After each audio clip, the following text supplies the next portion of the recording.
Hey guys, welcome back to our YouTube channel. Again, this is BM Gaming, and today what we're gonna talk about are the 5 common mistakes newbie makes here in CLM.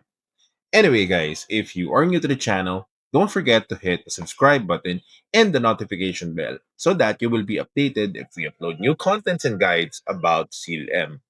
Let's go!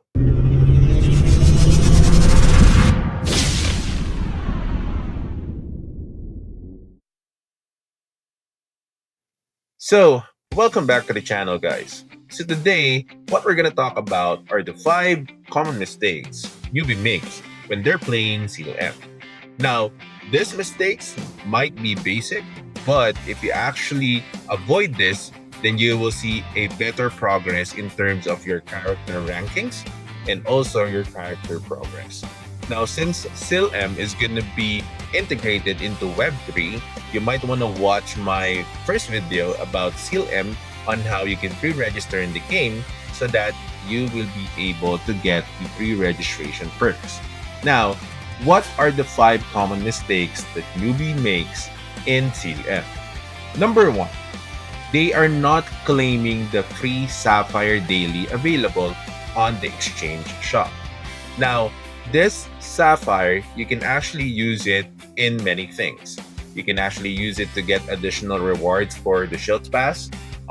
It will also allow you to actually unlock some of the maps on the pet dispatch, which means that this will actually act as one of the utility resources in the game that would allow you to make your progress faster.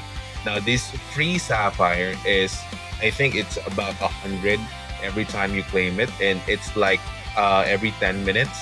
So you can claim as much as 1,000 Sapphire tokens or Sapphire gems, okay, in a daily basis. Now, I'm not really sure if this is going to be a thing on the official CLM that is integrated in Cross, but if in any case, it's actually a good thing to know so that you won't miss the free Sapphire gems daily. Okay, now connected to the free Sapphire, the second mistake that newbie makes in this game is they don't actually finish the daily missions. Now, daily missions, weekly missions, and season missions are very important in this game because the game is going to be heavily focused on those players who actually make progress on their Shields Pass. Now, Shields Pass is one of the important things in this game. Why? Because it's going to be based on the ranking. So, those players who will be able to make a huge progress on the rankings in terms of Shields Pass, rankings on about the power of the character, basically all the rankings, they will be able to give them a good amount of rewards as well. So, meaning to say, in order for you to actually utilize the Shields Pass, you have to really do the daily missions. Now, daily missions, you can actually get, I think, around 100 to 200 points. Okay, because every time that you are going to unlock one level on the Shields Pass, it requires 200 points. Okay, so those 200 points, it will unlock one level, and every level you will get specific amount of rewards. Now, when it comes to the rewards, I'm not really sure if this is the same because based on what I can see here, you can actually claim the free pass, the premium pass, and also the advanced pass, if I'm not mistaken. But you can see it here on the screen. Now, you can claim that by just using the in-game gold, all right, or the Segel to be exact. So you're going to use Segel to buy these. Now, in terms of the official up that is connected to Cross, I think it's gonna be like a battle pass, just like with the other MMORPG games that were released that has the battle pass mechanics. So I think it's gonna be in PHP. So you're also required to also spend money to unlock the Shields Pass. It's gonna be somewhere around $20, I think. But let's see on the official game if it's something between that number. Okay. Now, the third thing is not doing the request board. Now, this request board might be boring because you will actually kill a lot of mobs here, But here's one tip that I can actually give to you.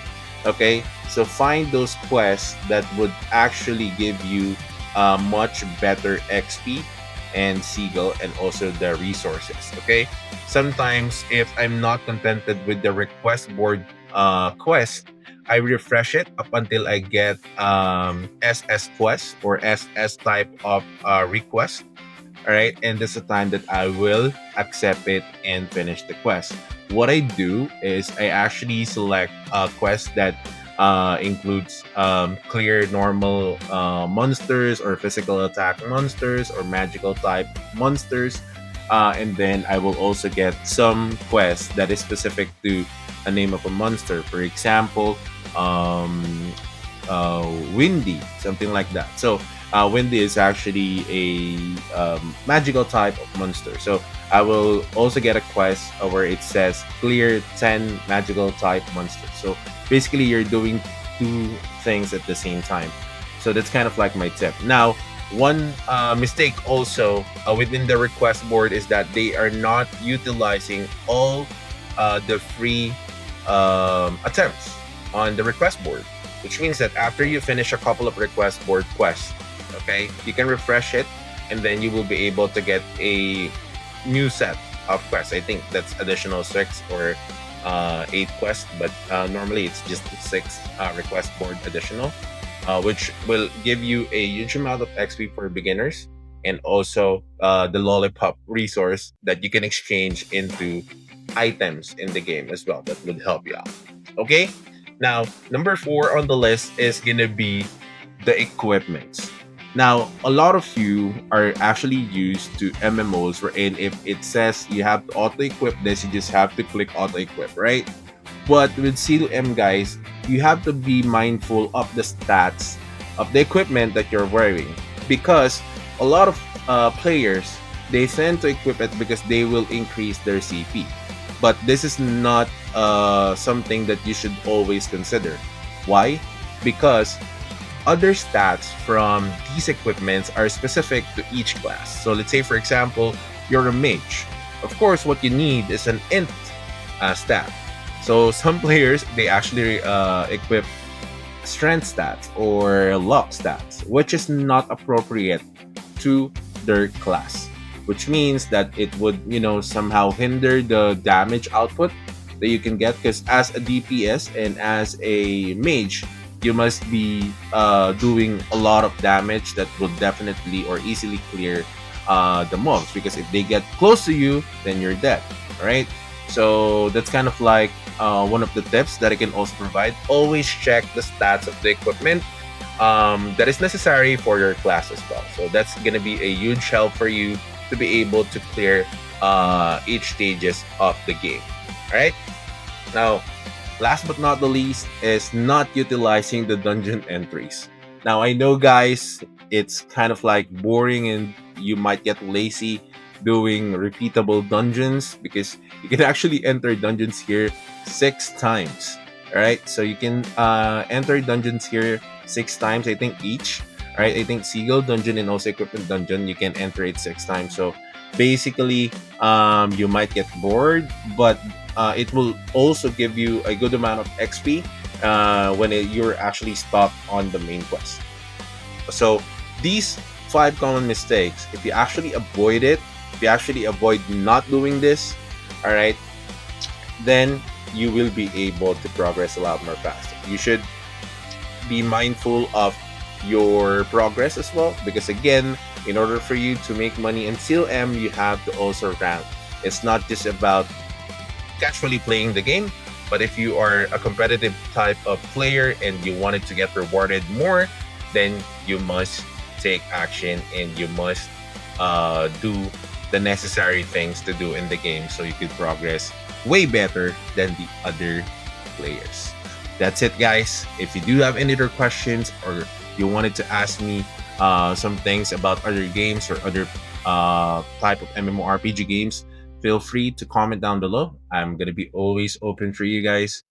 And that's it. This is BM again, and peace out.